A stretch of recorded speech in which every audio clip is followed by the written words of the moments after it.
Welcome back to Echo Ridge and another episode here in our Max Colonization series. We're currently in the middle of colonizing our third planetoid, and I've come to the conclusion that I'm going to need a lot more materials, especially if I want to tame each of these metal volcanoes. We have a copper volcano here, an aluminum volcano, and a pair of gold volcanoes. And that's just from what we can see. Oh wait, there's another aluminum volcano over here.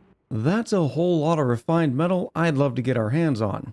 But I'm going to need a lot more steel and other components, so I have two options. One, I can send the ESS colonizer home, go pick up the goodies and return. That's not so bad. Or two, and what is the typical solution, is to launch everything that we need over using an interplanetary launcher. But in order to use the interplanetary launcher, you have to pump it full of radiation. And this system here just is not going to cut it.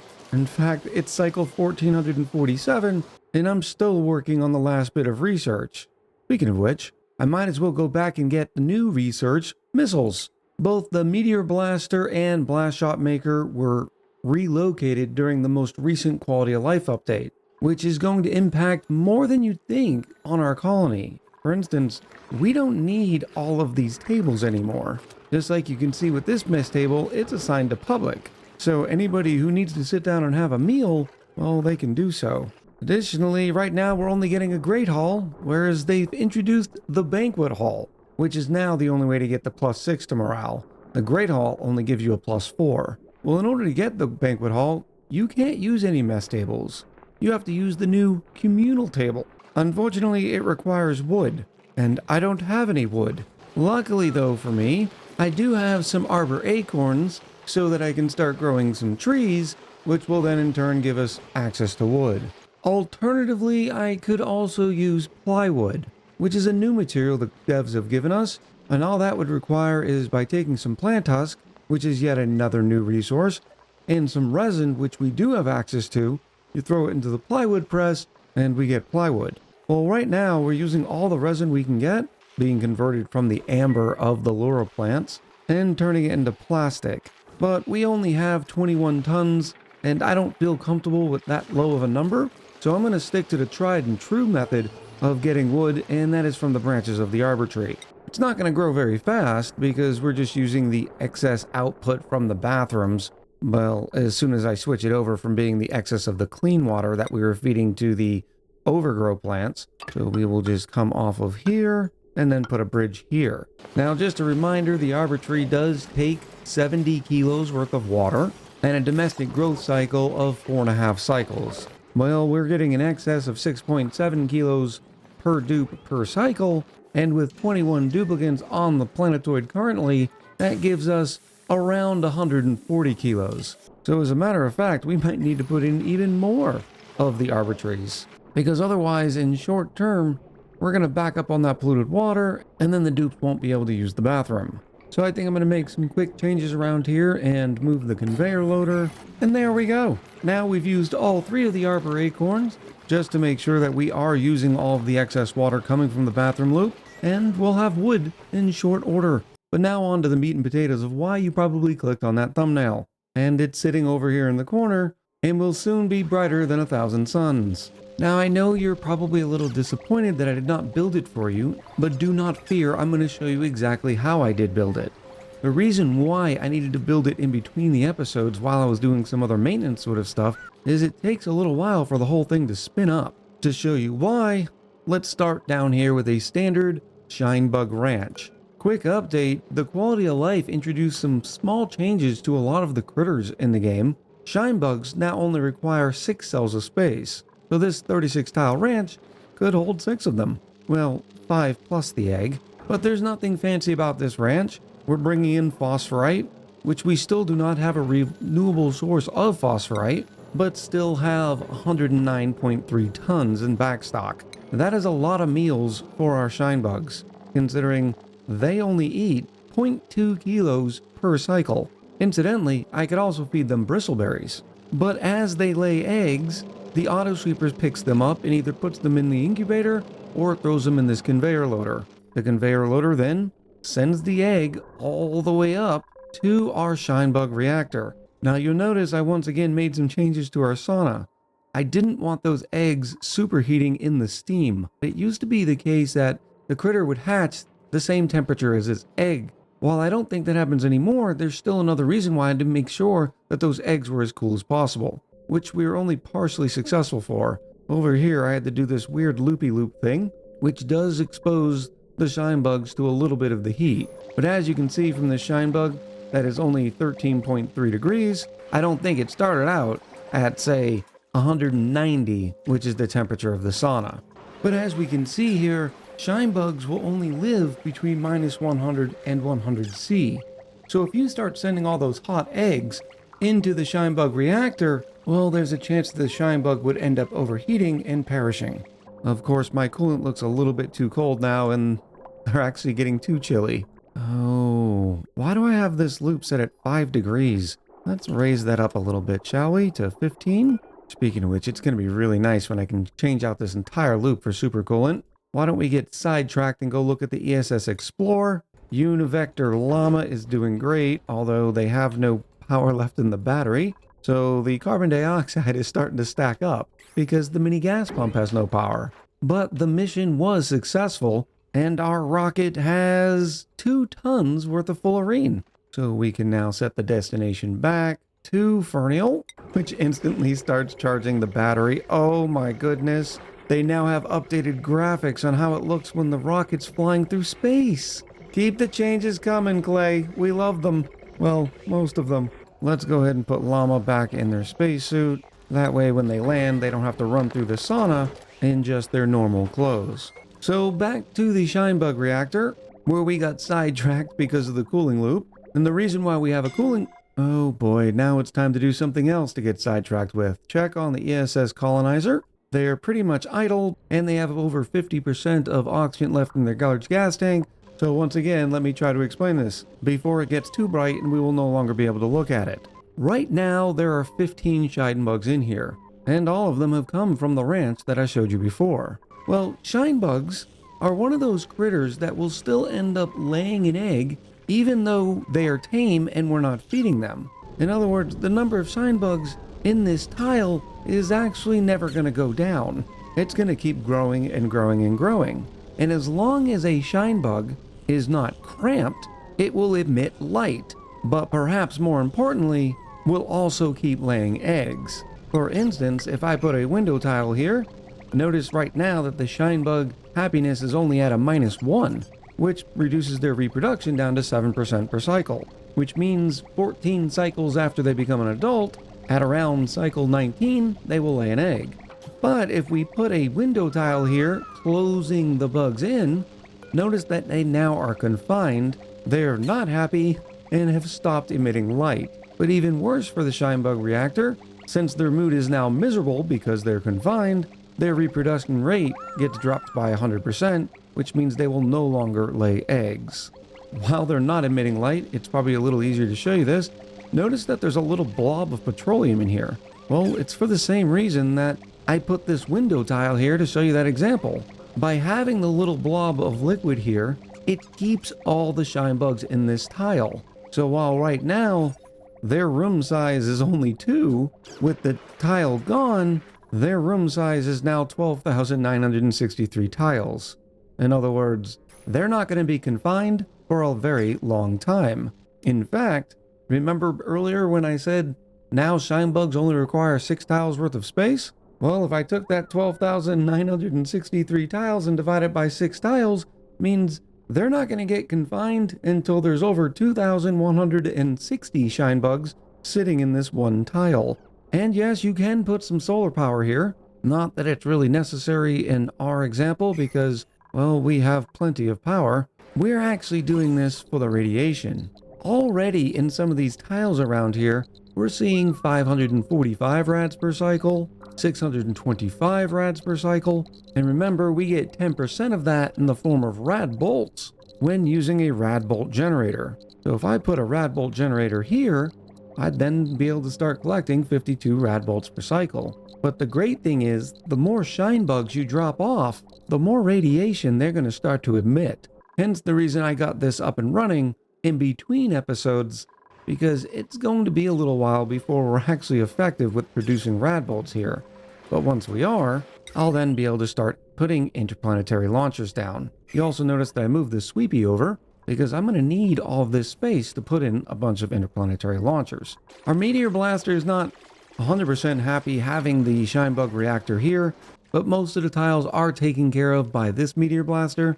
Alternatively, what I could do is actually just raise the level of the meteor blasters, which we may have to end up doing in the future. I'm not 100% sure that'll be necessary, so for now, this will be just fine. There's nothing to say you couldn't build a Shinebug reactor in the main part of your colony. I mean, after all, this right here is 17,996 tiles, so it could hold a pretty beefy Shinebug reactor as well. In fact, if you're interested in it for the power, well, you could do something like this, putting the liquid blob here and allowing the Shinebugs to fly around in a space like this, and that way you could put even more solar panels under the Shinebugs. But your light and your radiation will be much less concentrated, so it really depends on your use case and why you need a Shinebug reactor. In our case, I need it for the radiation, which brings up another point. You'll notice I set the Shinebug reactor pretty high up off the top of our spaceport, and that's just so that the dupes running up through here don't get pelted by what's going to be very hazardous levels of radiation. You'll notice I have a cooling loop here, and there's two reasons for it. You want to make sure that this liquid, whatever you're using, doesn't ever evaporate. In this case, I'm using petroleum, so I wouldn't have to worry about it for several hundred degrees, but we are going to be putting more equipment over here, such as conveyor loaders to pick up all those juicy eggs, sending them back into our sauna to be crushed for lime, the lime being another amazing positive to having a Shinebug reactor. We're also going to have to put the rad bolt generators in here shortly, and those will also need to be cooled. In fact, I'll go ahead and put those in now. There's the auto sweeper, here's the conveyor loader. We will make sure that we use our friend the conduction panel, maybe something like this, and then we'll just have it join right back to the rest of the loop. We'll need some power, which I do not love taking more off of this line. It's already pretty saturated. And I'm going to need a separate line just for the rad bolt generators and the interplanetary launchers, so I might as well start doing that now. And it looks like I have some space right here. And this line ends up being somewhat spaghetti-like, but I'm sure that's understandable. And then I'll just need to bring the rail and the eggshells back through here. And it looks like it is this popper rocks that is crushing the eggshells. So I want to drop them right here. So we will connect these lines just like that. A little bit of bridge action. And then the conveyor loader just needs to say eggshells. And then as the Shinebugs hatch, Auto Sweeper picks up the eggshells and sends them to be crushed into lime. Now eventually, once I get all this built, I will be taking the ladders from this system away so the duplicants can't get up there to try to put their grubby little hands on the eggshells manually. Because again, in the very near future, there will be entirely too much radiation for the dupes to be able to handle. Our intrepid hero has returned with some of that very valuable fullerene. As discussed in the last episode, in the future we'll be using the solid rocket port unloader, but for now I think we're just going to go ahead and empty storage, which then drops all the goodies right here. This way we can see the temps and everything. Oh yeah, all of this would just reduce the temperature of our sauna. I don't even think I'd want to bring this in. Oh, look at that, 9.5 tons of gold, but more importantly, 2 tons of fullerene. What if I just pick it up and sort of drop it right over here? I can then bring it all the way over here and then link it in with the rest of our rail system, except it'll bypass the heat from the sauna. It'll end up going through the debris chiller pretty quickly. That way I don't have to worry about the thermals of the sauna. But more importantly, right now, I want to get working on supercoolant.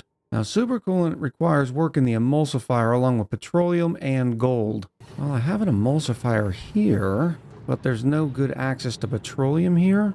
Although I do have the bottle filler here. Let me see if they can manually drop off the petroleum. And I'll just click forever and see if they can create the supercoolant here.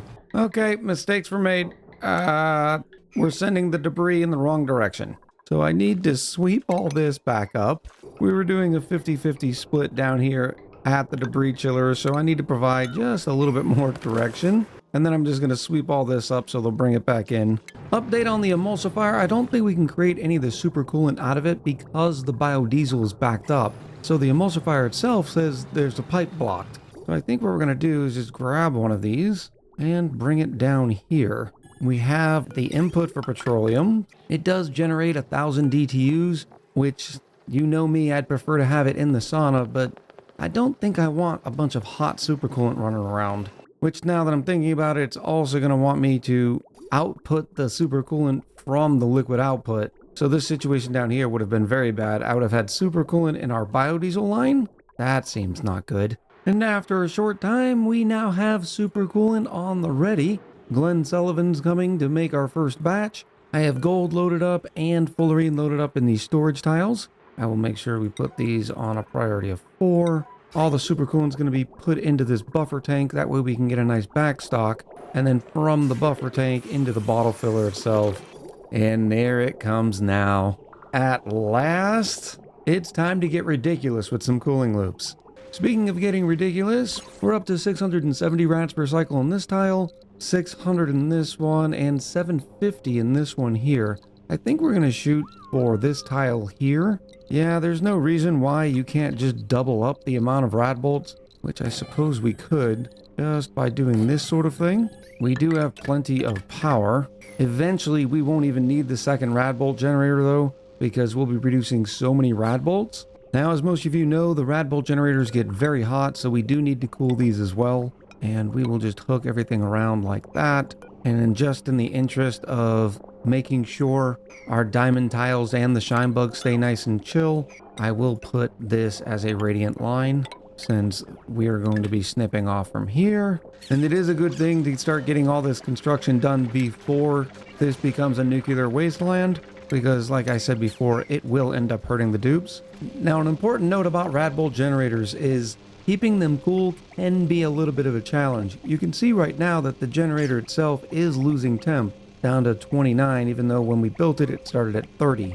And that's with the coolant coming in at around 5-6 degrees and using an iron conduction panel. I think what I'm going to do is change this over to, let's say, cobalt. Because while the rad bolt generators themselves are all made out of ore, so they aren't very conductive, we can at least make the conduction panel as best as it can be. With our rad bolt generators up and running now, I am going to snip the power to them temporarily because I am not ready for those rad bolts. We first need to build our interplanetary launcher. I think I want to save as much room as possible, but notice that cannot be blocked by any sort of tiles. So I will use this position here. There's our power line that we ran earlier. But now the big question comes, how am I going to get the rad bolts in here? I could put a reflector here and then having a giant rad bolt line, which might be what I do. Because we're going to continuously generate rad bolts. Even when the interplanetary launcher is full, we still need something to do with all of those rad bolts. So what we're going to do is send the excess into another rad reflector with all the overflow going into a diamond press. And it is really difficult to overfill a diamond press because it can eat rad bolts pretty well. I will need some storage for some refined carbon. In fact, we'll use our Regal Neutronium storage bin from the new cosmetics pack that also just launched. I'll also put an auto sweeper, and then of course I'm gonna have to build some ladders to get up here. Let me finish this up so I can give you a better idea of how the final solution ended up looking. And here's the finished product. We have the rad bolts being generated. In fact, we're up to 91 rad bolts per cycle in the top and 83 in the bottom. And we have both the rad bolt generators set on 50 rad bolts. So as soon as they generate 50, they will fire down into this rad bolt reflector, which will then shoot them over. This rad bolt reflector is pointed down to load up our interplanetary launcher that can take up to 200 rad bolts. And it'll do that until this rad bolt launcher is full. Once it's full, it'll send out a green signal, which will then flip to red, which will then turn this rad bolt reflector off. When a rad bolt reflector that is, for instance, in this case, pointing down, turns off, the rad bolts that come into it, in this case from the right-hand side, are just going to keep going towards the left, onto essentially what's our overflow. Those rad bolts will then go down into the diamond press, where the diamond press can hold 2,000 rad bolts. And eventually, yes, we will be generating so many rad bolts that even the diamond press that uses 1,000 rad bolts a clip, turning refined carbon into diamond, will be too full. And in that case, The diamond press then once again sends a green signal out of this automation port, which we then flip to a red to turn off this rad bolt reflector. So the remaining rad bolts will go into this reflector and just launch them into the vacuum of space. Now, this is not exactly foolproof because what's going to happen is invariably we're going to get more than the 200 rad bolts. As you can see, those first two launches only gave us 98. So we'll end up getting 196 rad bolts and then another batch of 50, which means 48 rad bolts are going to end up bypassing this, hitting the tile, and then turning into nuclear waste. The only thing we're going to do is make sure this tile doesn't get destroyed by putting in a bunker tile, and then I will duplicate that effort here. So now when the one batch of overflow rad bolts bypasses, hits, and turns into nuclear waste, it won't break the tile, and the liquid will then just go into the vacuum of space. Over here though, it'll end up staying because we have an environment here. In that case, the sweepy will eventually come mop it up, bring it all the way back to the sweepy dock, and if a duplicate gets the errand in time, they'll take the nuclear waste and bring it over to this bottle emptier, where it will then disappear into the vacuum of space. That may take a few times though, because nuclear waste is a corrosive, so a lot of times when you put it in buildings like a sweepy dock, it'll leak out and then just make a new mess. I'm not sure if that happens to the sweepy dock, but it happens to most buildings, so I'm assuming so. Now you might be wondering about the different types of storage here. Well, anytime that we need something at a different planetoid, and in this case we're looking for a lot of steel for civil, we'll put it in this weedy blue storage bin. Let's say we want to send 5 tons of steel. I will select 5 tons, and then duplicates will bring it up here. And then on the conveyor loader, I select steel, and the auto sweeper takes the steel out of the storage bin, loads it into the conveyor loader, which then starts filling up the interplanetary launcher. Once the launcher gets to 200 rad bolts, and I select the destination, in this case, Sylvial, it starts launching, using up 30 rad bolts per launch. The interplanetary payloads fly through space, and at a distance this short, it does not take too long. And then on Sylvial, we have a targeting beacon set up, so the interplanetary payloads know where to drop. The duplicates get the errands, and they grab the interplanetary payloads, in this case it's Noosh, and they'll drop them off into a payload opener. Payload opener uses a standard size can opener to open the payloads, which then delivers the steel where we can send it where we want. In this case, we're just going to drop it right here, and whammo blammo, we have a bunch of, well, in this case, very hot steel. Maybe I should drop this steel into this huge bath of salt water. Right now, we don't have any sort of cooling potential on this planetoid. And there we go. Now the hot steel will come down here and sit and eventually cool off. And that process will continue until the storage bin is empty. Now the interplanetary launcher does create heat, so I've once again had to cool the whole system off. But other than that, and the 240 watts, that's all we really needed to do to set up our interplanetary launcher.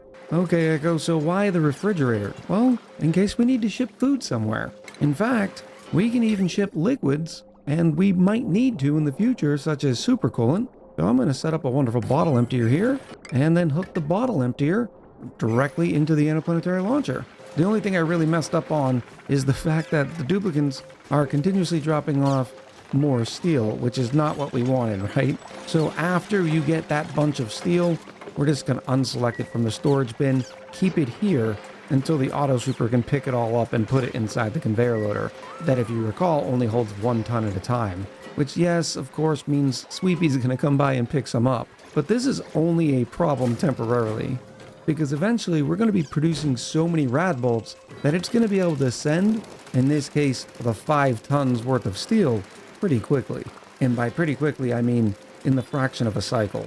Little update on our trees. We do have a bunch of wood now, which means it is time to overhaul our mess hall. We're going to start off by deconstructing all but, say, 4 of our mess tables. And these 4 I've made sure to unassign so that they remain public. So that while we're redoing our mess hall, duplicates will have a place to sit to eat. Because by unassigning them, the mess table then becomes public, which means any duplicate can sit at it. And the new communal table, which requires 400 kilos of wood, and oh my goodness, we're already up to 6 tons of wood, works the same way by default.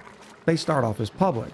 Now the communal table does take up more space because it is 5 tiles wide and can only sit 3 duplicates, but all of our schedules don't have more than 3 duplicants on them. So we could get away with just having one communal table. In other words, your banquet halls can now be as small as 32 tiles. But you'll notice this is still a great hall, and that's because it's missing something.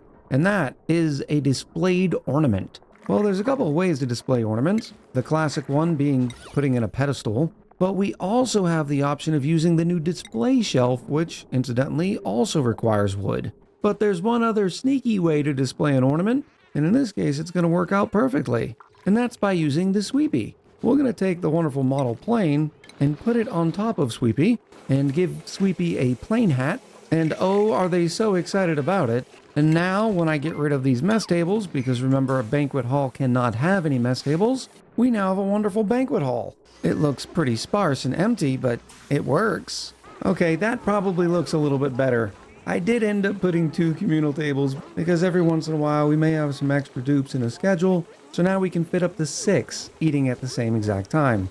And plus now we have a whole nother room freed up for more activities. The next episode will be all about conquering Civial, to include making sure that the duplicants who live here have access to oxygen and food, while also finding a power source and making sure that we maintain the temperature here as well. And yes, I'll occasionally give you updates on how ridiculous the radiation coming out of this Shinebug reactor is.